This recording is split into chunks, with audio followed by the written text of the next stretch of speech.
porque para mim falar sobre a cólera é falar sobre algo que eu acredito que seja luta enquanto ser humano aqui na Terra. E quando eu me propus a fazer uma reflexão sobre esse tema, eu me propus a desafiar a mim mesmo.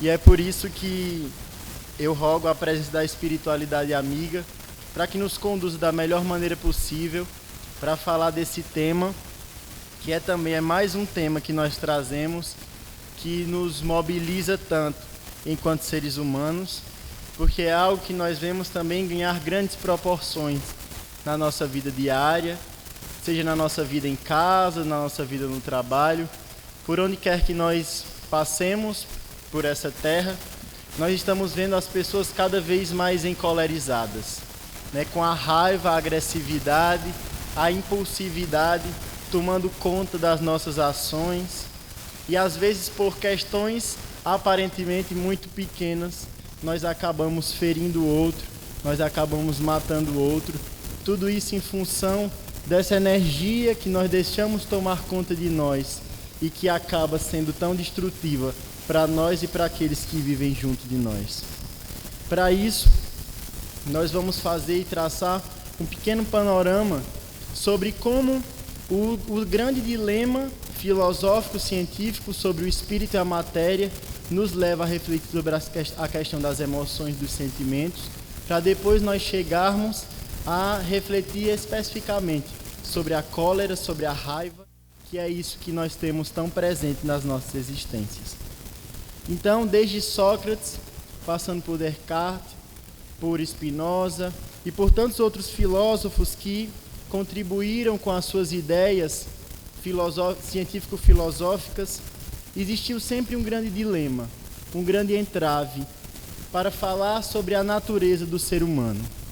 Esse ser humano, em tese, em essência, ele seria apenas um corpo de carne que habitava a terra, ou ele teria algo dentro dele maior do que ele, que transcendia a vida material? Até hoje, os grandes estudiosos da mente humana lutam para decidir sobre essa dualidade entre espírito e matéria, se ela de fato existe ou não. Mas no decurso, no desenvolver das nossas ciências, nós começamos a chegar a uma ideia em que o corpo e mente são apenas uma unidade, que a nossa vida tem início no momento em que nós somos gestados, em que o espermatozoide se encontra com o óvulo na barriga da nossa mãe, e que termina quando a nossa última onda cerebral ela deixa de funcionar. Então, nessa ideia, se dissolve a dualidade corpo e mente e se resume a vida a uma existência unicamente corporal. Porém, nas nossas existências, existem fatores que desafiam essa ideia de que o nosso corpo e nossa mente, que nossa alma, são uma coisa só. E aí nós vemos como nos traz o Espírito Joana de Ângeles, e desde já nós vamos apontar os 3 textos que nós trabalhamos para essa palestra, porque eles serão repetidamente citados, para não ficar citando várias vezes. Um deles é o primeiro capítulo do livro Autodescobrimento, ditado pelo Espírito Joana de Ângeles, com psicografia de Divaldo Franco. O livro Pensamento e Vida, ditado pelo Espírito Emmanuel e psicografia de Chico Xavier.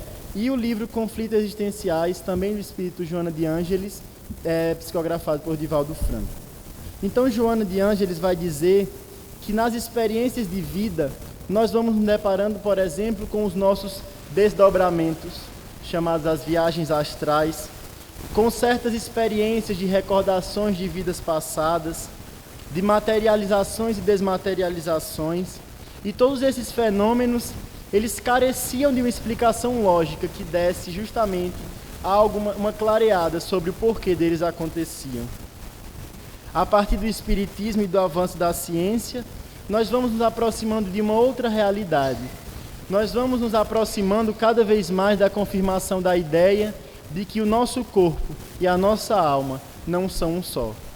Eles estão um só nesse momento, aqui na Terra, enquanto espíritos encarnados, mas no desencarne, quando o nosso corpo ele perde as suas funções vitais, a vida continua e o nosso espírito vive mais do que viveu aqui na Terra. E a partir desse avanço da doutrina espírita e da ciência, nós vamos começar a compreender a natureza trina do homem. O homem, enquanto um espírito, que é essa energia inteligente, mas que ao vir para a Terra, ele no processo de reencarnação, ele tem que ser dotado de um perispírito e, por fim, juntado ao corpo. Então, nós vamos começar a refletir sobre o homem enquanto corpo, perispírito e espírito, nessa unidade que se junta aqui na Terra. O Espírito Joana de Ângeles também traz uma ideia muito interessante, que o nosso corpo, que existe diferentes graus de congelamento da matéria e de condensação da matéria.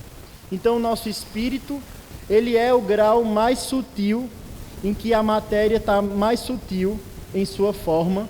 O perispírito está ali entre a matéria e o espírito, e o corpo seria justamente esse instrumento de matéria mais densa, de matéria mais congelada, de matéria mais condensada. Então, no processo de reencarnação, o nosso espírito vai passando por essa condensação das nossas moléculas para assim chegar no nosso corpo.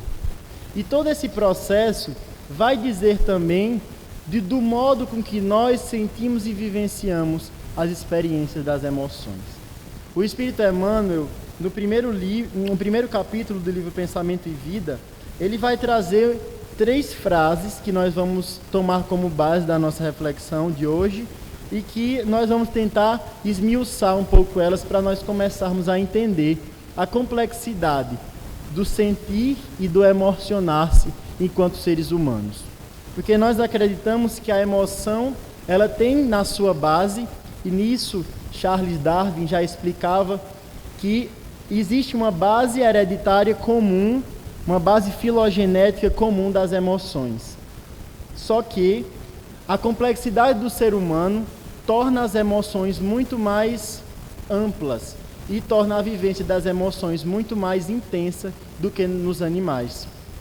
Porque nesse processo de desenvolvimento e de evolução, apesar de nós trazermos em nosso espírito e em nossa genética corporal os traços animalescos do passado, mas existe essa essência inteligente dentro de nós, que é o nosso espírito, e essa energia ela é responsável pela nossa capacidade de olhar para a vida com outros olhos.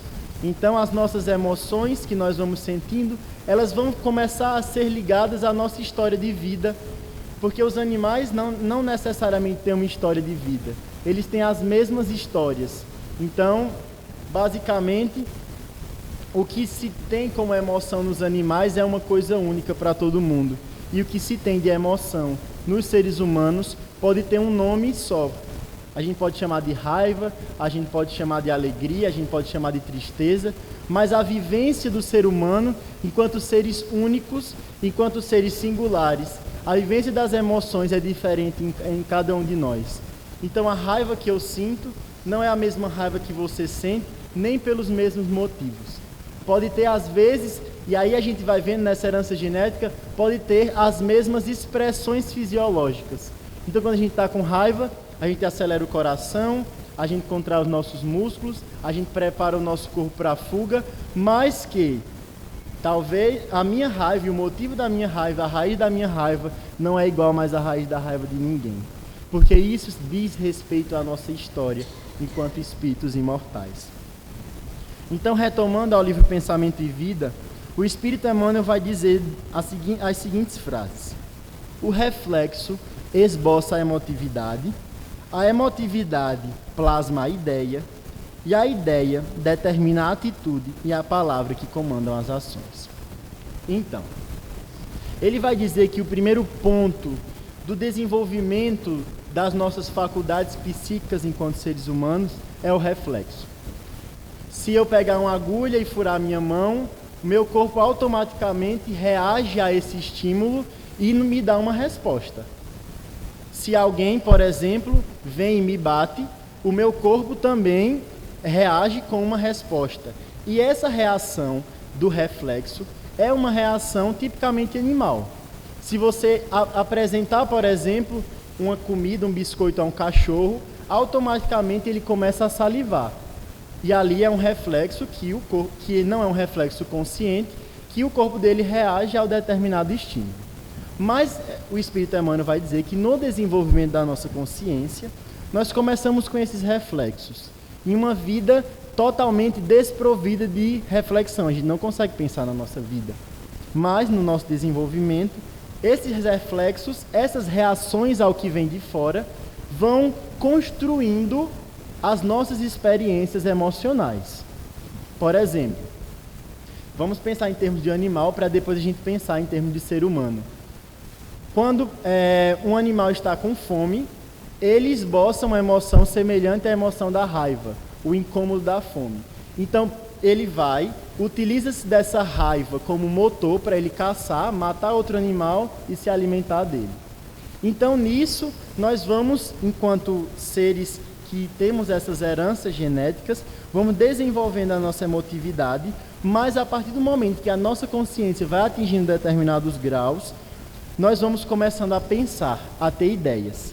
Então, nós saímos do reflexo, vamos passando pela emoção e, por fim, nós temos as ideias, que são vamos dizer assim, o auge da complexidade do nosso sistema nervoso, da nossa capacidade de pensar. E quando nós pensamos, nós falamos em palavras, nós utilizamos da linguagem e essas palavras vão determinando as nossas ações. Então, por exemplo, quando eu tenho uma ideia de eu sou incapaz, essa ideia está ligada a uma emoção que eu associei, que está ligada a um modo de eu agir com a vida, um modo, vamos dizer assim, reativo, um modo do reflexo, de eu agir com a vida. Deu para entender mais ou menos ou ainda está um pouco confuso? Então a gente tem um modo de reagir à vida, mas o nosso modo de reagir à vida, ele não é o modo de reagir à vida do animal. A gente já tem um sistema um pouquinho mais complexo do pensamento que nos faz reagir de outras maneiras. E é nesse livro ainda, mas no capítulo anterior, do Pensamento e Vida, no prefácio, que o Espírito Emmanuel vai dizer que o pensamento cria a vida em que nós procuramos. Então a nossa vida, tudo que nós vivenciamos, na verdade é criado pelo nosso pensamento. Em que nós, enquanto espíritos, enquanto energias inteligentes, como fala Joana de Ângeles, quando nós mobilizamos as nossas emoções, que ligamos as nossas emoções aos nossos pensamentos, nós vamos construindo o mundo ao nosso redor. Então é por isso que nós às vezes temos que nos deparar com pessoas que a gente diz assim, não, mas quando fulano está em determinado ambiente, tudo se torna mais agradável, né? Então quer dizer que aquela pessoa tenta, na medida do possível, cultivar interiormente pensamentos, sentimentos, emoções que permitam criar um espaço, um ambiente, uma vida para aquela pessoa e para os outros que estão ali ao redor dela, uma vida que seja agradável.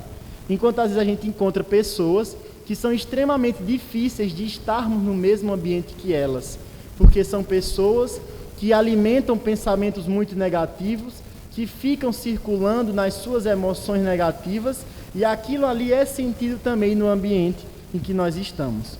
Então precisamos ter essa ideia de que o pensamento cria a vida que procuramos. Então, diante de toda essa dinâmica extremamente complexa do reflexo da emoção e do pensamento, é que nós, enquanto seres humanos aqui na Terra, vamos vivendo. E nós vamos precisar começar a compreender justamente sobre o papel dessas emoções na nossa vida e como essas emoções são responsáveis. E aí é outra ideia muito interessante que o Espírito Joana de Ângeles traz, que a nossa estrutura enquanto espírito, perispírito e corpo, ela tem uma circulação de energia. Então, existe uma circulação energética a todo momento, que os hindus denominaram de chakras, em que existem pontos concentrados de energia no nosso perispírito e que ali circula essa energia porque nós somos essa energia que pulsa, esses filhos de Deus que recebemos esse pulsar da vida. E são justamente as nossas emoções e os nossos pensamentos que vão congestionar, que vão impedir a circulação dessas energias, e aí é que a gente tem um adoecimento, ou vão ser esses pensamentos que vão liberar esse fluxo das nossas energias, e aí que nós temos o estado de saúde. Então as emoções, elas vão começando a dar o colorido à nossa vida. É com as emoções que nós vamos pintando a nossa vida com certas cores. Cores mais claras, mais alegres, mais vibrantes, ou cores mais escuras, mais densas, e a partir dessa emoção que a nossa vida vai ganhando o jogo que nós escolhemos ter para ela. E na manifestação das nossas emoções, o primeiro elemento que sente a manifestação das emoções é o nosso corpo. Então, quando nós sentimos, por exemplo, uma raiva, o nosso corpo é o primeiro que reage. E ali existem manifestações corporais que nos vão dizer que nós estamos com raiva. Da mesma maneira, quando nós estamos alegres, é o nosso corpo que sente primeiro essas energias, e aí depois que nós vamos pensar sobre tudo aquilo. E aí é que nós trouxemos, nesse primeiro momento, depois disso tudo, para nós começarmos a aprofundar sobre a raiva, um pequeno exercício de nós percebermos como nós sentimos raiva, né? Porque aí, como eu já disse, cada um sente raiva por um motivo, cada um sente raiva e manifesta a raiva de uma maneira, mas a primeira pergunta que eu faço é: quando eu sinto raiva, como meu corpo reage? A partir desse momento, e isso também é um movimento de autoconhecimento, de nós começarmos a entender de como nós reagimos às situações, nós vamos começando a identificar como é que eu reajo a uma situação de raiva. Porque tem gente que no momento da raiva, no momento da cólera, ela parte para o ataque. Mas tem gente que se refugia e se fecha. Então a gente precisa começar a entender, já que a gente está falando de raiva especificamente. No momento em que eu sinto raiva, no momento em que alguém me faz sentir raiva, como é que meu corpo reage?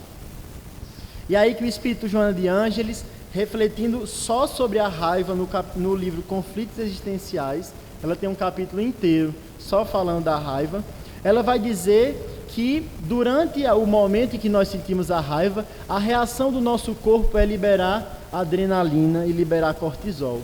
Ou seja, quando a gente sente raiva, a gente acelera o nosso sistema nervoso, como se a gente estivesse preparando o nosso corpo para fugir ou para lutar de algo.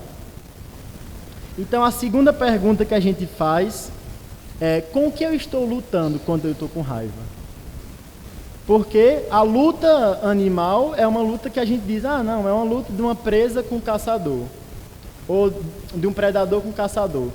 Mas na vida humana, com o que é que a gente está lutando quando a gente tem raiva? Às vezes a gente tem raiva de uma pessoa que nos causa algo.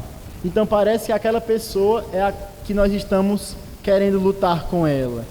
Às vezes a gente está lutando por uma coisa que a gente não conseguiu. E aí quem luta com a raiva somos nós conosco mesmos. Então toda raiva é como se toda vez que nós sentirmos raiva, nós estivéssemos no campo de batalha. E ali nós estamos lutando com alguma coisa. E a raiva é uma emoção que tem na sua base uma energia destrutiva.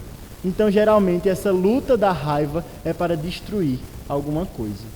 Então quem ou o que nós estamos querendo destruir quando nós sentimos raiva? Então, esse sentimento de raiva, que é traduzido por cólera muitas vezes, é um sentimento inerente a todos os animais, mas, e o Espírito Joana de Ângeles vai nos trazer mais informações sobre isso. Ela vai dizer que quando a gente sente raiva, baseado nas nossas emoções primitivas, nós queremos lutar com alguma coisa que nos ameaça. E ela vai dizer que a ameaça para nós seres humanos que existe é justamente o do nosso ego ferido. Então ele vai dizer que toda vez que nós nos sentimos feridos por alguém, por alguma situação ou por algo, nós vamos manifestar a nossa raiva diante daquilo. Pode ser uma situação real, ela vai dizer, pode ser uma situação realmente em que nós nos sentimos humilhados, em que nós nos sentimos feridos, em que nós discutimos com alguém, em que alguém nos fez mal. Mas pode ser também a raiva vir de uma situação imaginária. A gente está ali criando e imaginando uma situação e o nosso corpo já vai reagindo como se aquela situação já estivesse acontecendo. Então, ela vai dizer que a raiva é um sentimento que se exterioriza toda vez que o ego se sente ferido. Toda vez que nós nos sentimos feridos, em algum momento, nós vamos manifestar a raiva. E na base da raiva, então nós vamos para o capítulo 9 do Evangelho segundo o Espiritismo, na mensagem à cólera de um espírito protetor em Bordeaux, em 1861, em que ele vai dizer: o orgulho vos induz a julgar-vos muito mais do que sois. Não suportardes uma comparação que vos possa rebaixar. Vos considerardes, ao contrário, acima dos vossos irmãos, quer em espírito, quer em posição social, quer mesmo em vantagens pessoais, que o menor paralelo vos aborrece. Que sucede então? Entregai-vos à cólera. Então, traduzindo, o que é que ele diz? Que o orgulho, essa sensação de orgulho, nos faz considerarmos muito mais do que nós somos. O orgulho nos dá aquela sensação de que nós somos maiores do que os outros. Quando nós cultivamos essa sensação de que nós somos maiores do que os outros, ele vai dizer aqui: nós não suportamos nenhuma comparação que nos rebaixe. Então, se alguém fizer alguma comparação com outra pessoa, com alguma situação que nos coloque abaixo do nosso orgulho, a gente já se irrita, já vem a raiva, já vem a cólera e a gente já reage a essa pessoa. Ele vai dizer aqui, por nós nos considerarmos acima dos outros, quer em espírito, e a gente diz, não, mas eu sou muito evoluído espiritualmente, eu já alcancei um grau de evolução intelectual e moral muito grande, ou em posição social, então, eu alcancei muito mais do que fulano financeiramente. Quando nós temos essa falsa ideia de que estamos acima dos outros, qualquer menor paralelo que nos coloque em uma posição um pouquinho abaixo da que nós estamos na nossa imaginação, aquilo já nos aborrece. E aí ele vai dizer, o que é que sucede, o que é que vem depois, nós nos encolerizamos e proferimos a nossa raiva contra aquela pessoa. Então, na base da raiva está o orgulho. Porque quando a gente manifesta a nossa sensação de raiva, nós estamos tão feridos e tão inseguros que para a gente tentar resolver aquela situação, a gente recorre à raiva para mostrar que nós somos mais fortes do que o outro. Então, a raiva, na sua base, está sempre ligada a uma ferida nossa e está sempre ligada ao nosso orgulho. Porque o que é o orgulho? Senão uma construção que a gente faz para cobrir a nossa ferida ali, dizer que nós não somos frágeis e a gente se colocar acima das outras pessoas. Então, Joana de Ângeles vai nos dizer que nós possuímos um instinto de dominação. Então, o ser humano tem uma propensão a se colocar acima do outro, a se colocar numa posição de poder mais do que o outro. E nessa ideia da dominação, e que o orgulho está aí junto de tudo isso, o sujeito reconhece que essa é uma conduta muito frágil. Porque o orgulho é uma imaginação. Né? Na base existe a fragilidade. Então eu me acho acima dos outros, ou por exemplo, uma pessoa muito orgulhosa é aquela que tenta sempre rebaixar o outro. Né? E a gente vê o orgulho nas pequenas coisas.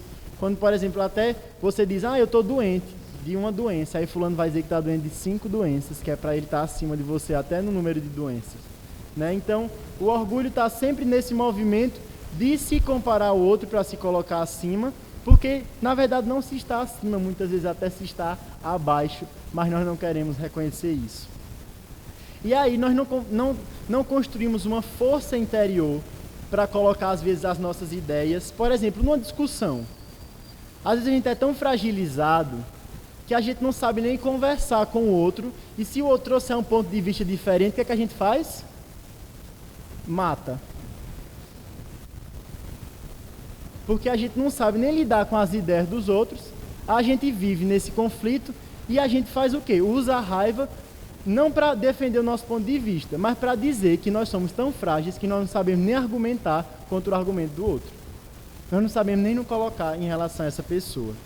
Então, na base da raiva existe, que Joana de Ângeles fala, dessa impossibilidade de se impor. A gente é tão frágil que a gente não consegue se impor, se colocar diante das situações. Às vezes, por exemplo, porque a gente não foi tão considerado como gostaria. Né? Às vezes a gente chega empolgado para falar com alguém de uma conquista, alguma coisa do tipo, e a pessoa faz, tá certo, e vai embora. E o que é que vem depois? A raiva, porque a gente não foi considerado como gostaria. O nosso orgulho não foi alimentado. E aí a gente, para segurar aquele nosso ego que está ferido, o que é que a gente faz? Se enraivece, se encoleriza. E ela vai dizer que diante de todas essas situações, nós recorremos à raiva para exteriorizar a violência que habita o nosso mundo interior. E aí muitas vezes nós ficamos tão reativos que nós agimos antes de sermos agredidos. Então às vezes a gente não é nem agredido, mas a gente já vive agredindo as pessoas com medo de que elas sejam as que vão agredir a gente. Então isso demonstra, se não, um sentimento de extrema fragilidade que aquela pessoa tem. Porque não consegue se colocar na relação com os outros. Não consegue conversar, não consegue dialogar, não consegue dizer o que gosta, não consegue... Enfim, são pessoas que precisam estar a todo momento enraivecidas para ver se são notadas pelos outros.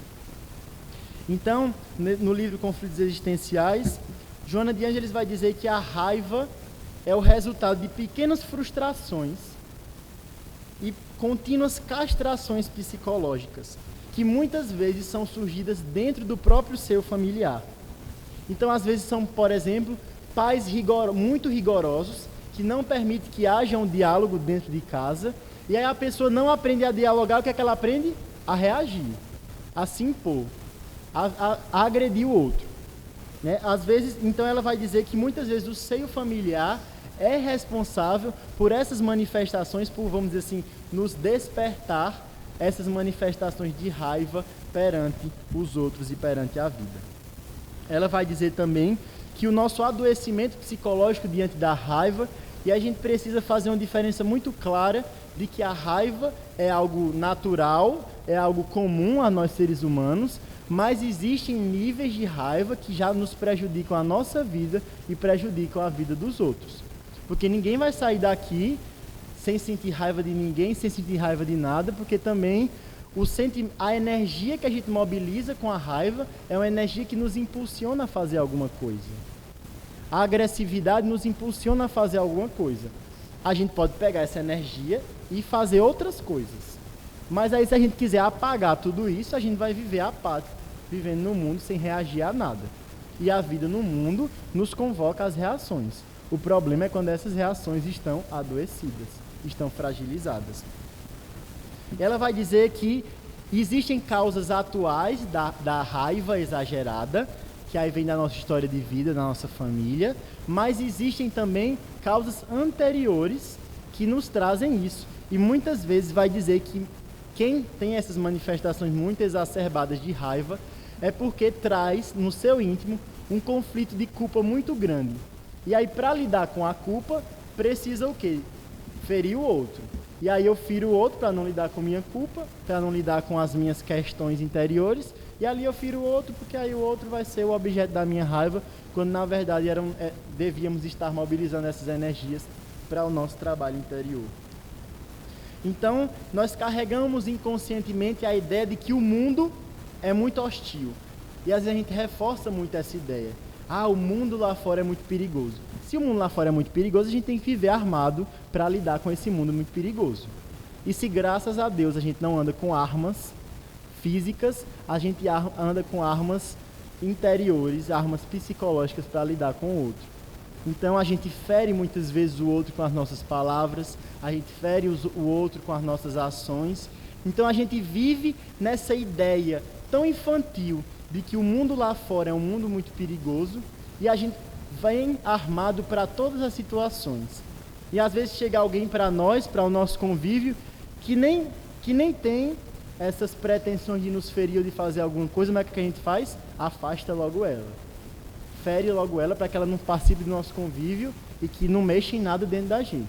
Então a gente vive nisso. A gente vive nesse constante medo, nessa constante ansiedade de que algo sempre vai vir para nos fazer mal, de que algo sempre vai vir para nos ferir. E isso é extremamente adoecedor, quando a gente vive nessa tensão de que sempre tem algo de fora que vai nos ferir a gente a todo momento, a gente vive numa tensão tão grande, e aí essa tensão, ela muitas vezes se reflete fisicamente. Então, o Espírito Joana de Ângeles vai dizer que nas nossas vivências de raiva, e aí uma pessoa, por exemplo, que vive uma raiva muito frequente, ela enrijece às vezes tanto os músculos dela, que desenvolve em algum momento da vida quadros de artrite, muitas vezes reumatoide.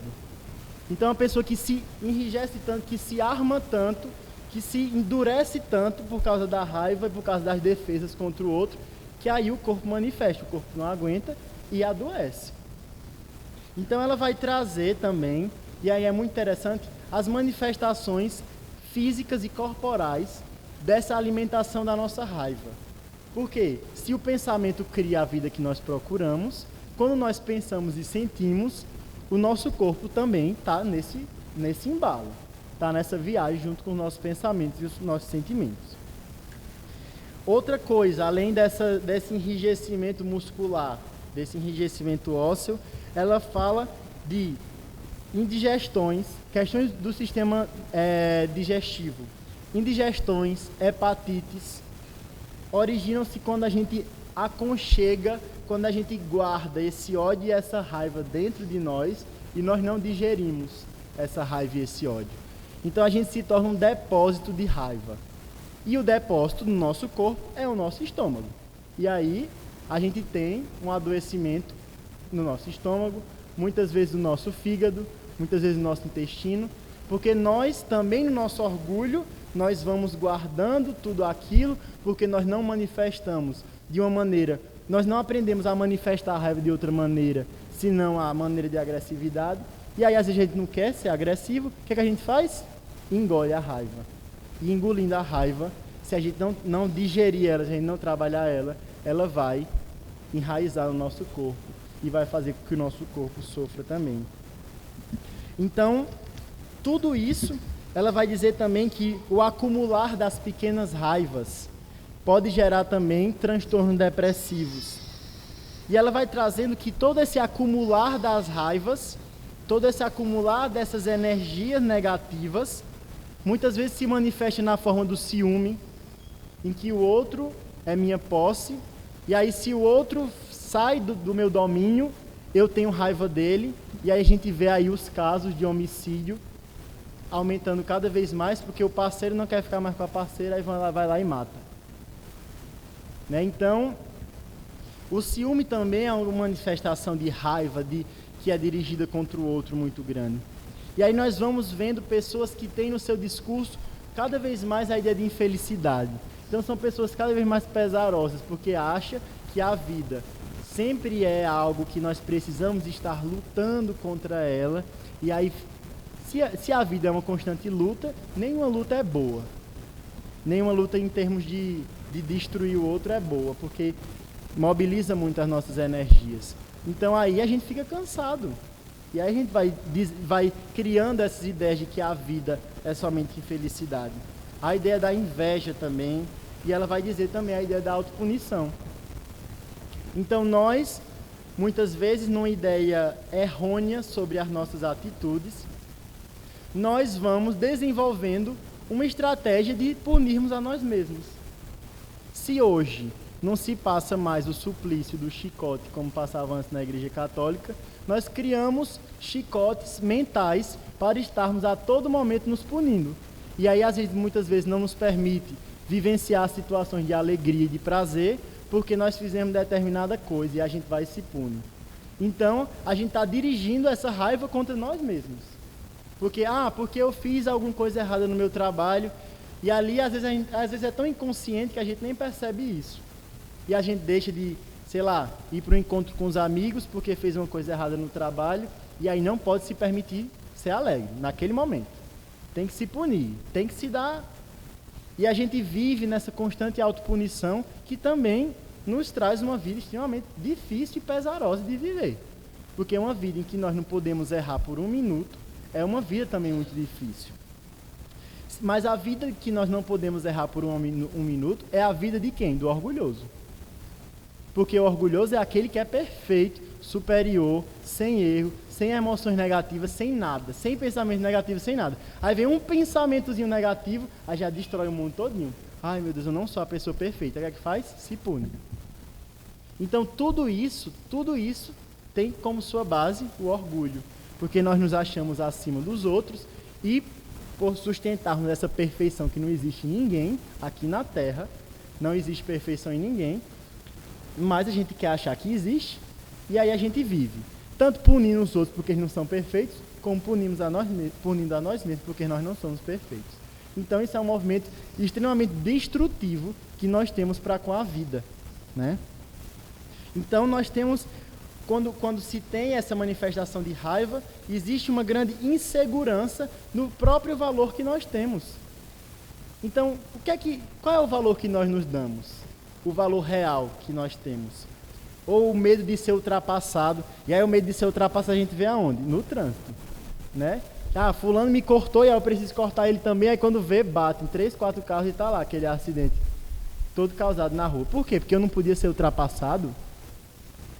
Então, às vezes, o medo de ser ultrapassado, uma coisa tão complexa psicologicamente, que se manifesta no trânsito. Então, é na vida do dia a dia que a gente vai encontrando como nós reagimos perante a vida e que ideias nós carregamos perante essa vida. Então, essas forças vivas da mente e essas forças vivas do nosso coração, elas vão a todo momento bombardeando o nosso corpo, que adoece ou fica saudável, de acordo com o que nós resolvemos alimentar. E para isso, Jonas de Anjos finaliza que o homem é aquilo que ele acalenta no íntimo. Então, nós somos o que nós carregamos dentro de nós. Somente isso.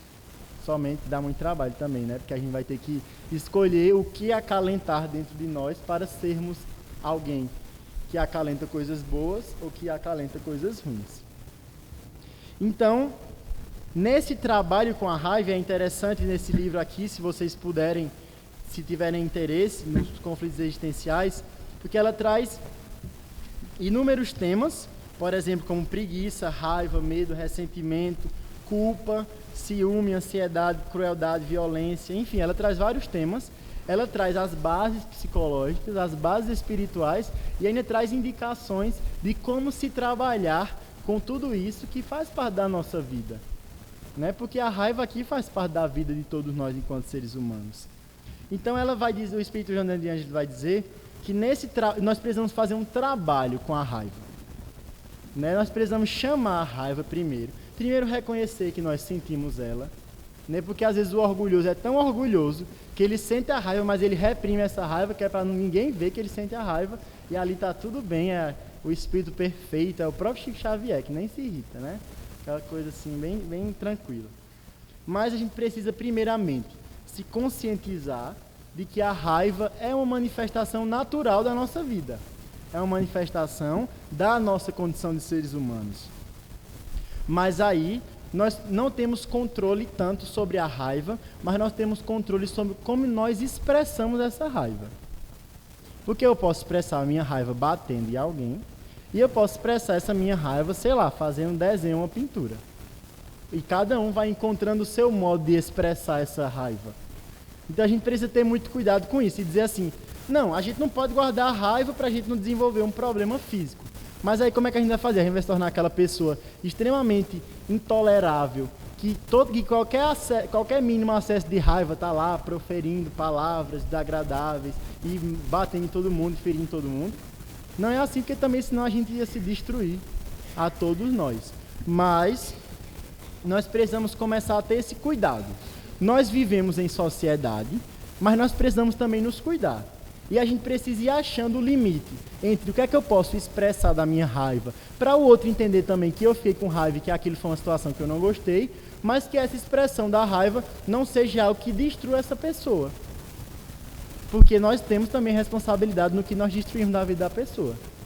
Seja fisicamente, seja psicologicamente, emocionalmente, de qualquer jeito, nós temos a nossa responsabilidade sobre o que nós destruímos na vida das pessoas. Então, a gente vai precisar se conscientizar disso, exercitar esse nosso autoconhecimento de saber em que é que eu fico com raiva, o que é que eu fico como é que eu fico com raiva, em que situações eu fico com raiva, o que é que fulano fala que me deixa com tanta raiva. Se fulano fala um negócio que me deixa com tanta raiva, significa que ou eu acho que aquilo é uma verdade, ou aquilo fala algo sobre mim que eu não quero aceitar, ou alguma coisa desse tipo, e a gente precisa começar a entender isso. Por que é que no nosso trabalho tem uma pessoa lá que só a presença dela já nos deixa com raiva? É porque você tem algum problema com você mesmo, com a sua presença, que quando a presença daquela pessoa desperta alguma coisa em você, e aí você fica com raiva. E você acha que a raiva é da pessoa, quando na verdade a raiva é sua contra você mesmo. Então a gente precisa se desafiar nesse trabalho de autoconhecimento. Nos considerar como pessoas, e aí esse é um exercício muito interessante também que o Espírito Joana de Ângeles traz. Nos considerar como pessoa portadora de virtudes e deficiências. Ou seja, nós temos coisas boas e coisas ruins, resumindo. Então, se eu sinto raiva, é porque tem umas coisas que não estão tão boas. Eu não sou mais o espírito perfeito. E aí, se eu não sou o espírito perfeito, eu preciso me trabalhar para ser. Trabalhar aquilo que não está bem organizado ali, ainda dentro de mim. Então, não é nem considerar que a gente só tem coisa ruim dentro da gente, nem só considerar que a gente só tem coisa boa dentro da gente. Porque a gente precisa considerar que existem coisas boas e que existem coisas ruins. E a gente se pergunta, né, onde é que a gente pode canalizar essa raiva? Onde é que a gente pode para onde é que a gente pode direcionar a nossa agressividade? Né, tem gente que vai esmurrar um saco de boxe. E aí coloca toda a raiva do dia, do trabalho, tudo lá naquele saco de boxe. E aí a pessoa encontrou sua maneira de lidar com a sua raiva. Cada um encontra a sua maneira. E ela vai dizer aqui que o trabalho da prece e o trabalho da meditação, porque a prece seria justamente esse chamamento que nós fazemos das emoções positivas, dos pensamentos positivos, para criar um ambiente em que nós nos convivamos com esses pensamentos mais saudáveis. E aí a prece na hora de raiva também é uma coisa muito importante, né? E trabalhar essa questão da meditação, que ela fala enquanto um exercício que nós vamos fazendo de reagir diferente às coisas da vida. Então, se fulano vem dar uma tapa, eu não vou dar uma tapa para fulano. Talvez eu respire ali naquele momento e vá tentar lidar com aquela raiva que eu senti ali naquela hora de alguma outra maneira. E o espírito Hahnemann, do Samuel Hahnemann, também no Evangelho segundo o Espiritismo, no capítulo 9, vai dizer que o corpo não dá cólera àqueles que não têm, do mesmo modo que não dá aos outros vícios. Ou seja, não é o meu corpo que se enraivece ou que se encoleriza. Sou eu mesmo. E o meu corpo só manifesta isso. Se eu não desenvolver a raiva dentro de mim ou a cólera, meu corpo não vai manifestar isso. É o que ele quer dizer. Não é o nosso corpo que nos comanda, mas é justamente o nosso espírito que nos comanda. Talvez existam, por exemplo, ideias inconscientes que nos comandam, mas são nossas. Não é do nosso corpo. São nossas que nós aí não fizemos trabalho de colocar elas na consciência. E para finalizar, Jesus no Sermão do Monte vai trazer: bem-aventurados os que são brandos, porque possuirão a terra. E é interessante, para a gente finalizar, que tudo isso está dentro de uma lei de causa e efeito. O que eu faço ao outro vai voltar contra mim. A manifestação descompensada e desorganizada da raiva é uma manifestação destrutiva. Ou seja, se eu estou destruindo o outro, pela lei de ação e reação, provavelmente também serei destruído de alguma maneira. Só herdarão a terra aqueles que não se destruírem a si mesmos. Aqueles que serão mansos, que cultivarão a paz, que serão os pacificadores, como ele diz na outra bem-aventurança, e que herdarão a terra. Então, se nós quisermos habitar a terra nesse momento em que ela chega de transformação moral daqueles que estão a habitando, nós precisamos entrar nessa onda da transformação moral. Porque não é a transformação moral que vai vir de fora, nem é porque a Terra está se tornando um planeta de regeneração que nós nos vamos tornar espíritos regenerados. Mas é porque nós vamos nos tornar espíritos regenerados que a Terra vai se tornar um planeta de regeneração. Um planeta onde a violência vai diminuir, onde a vida na Terra vai ser um pouco mais tranquila, vai ser um pouco mais harmônica, mas isso depende dos espíritos que habitarão a Terra. Se nós nos destruímos uns aos outros com as manifestações descompensadas de raiva, significa que nós ainda não estamos mansos. E nesse momento nós ainda não herdaremos a terra. Se nós queremos herdar essa terra prometida por Jesus, nós precisamos iniciar esse nosso exercício de trabalho interior da nossa raiva e da nossa cólera, para assim nem destruirmos aquelas pessoas que estão ao nosso redor e nem destruirmos a nós mesmos nesse processo tão doloroso que é o processo da autopunição. Então, que a espiritualidade possa nos guiar nesse doloroso processo de transformação interior, mas que ao mesmo tempo é tão gratificante quando nós vamos vendo os ganhos dessas nossas lutas. Então, muita paz para todos nós.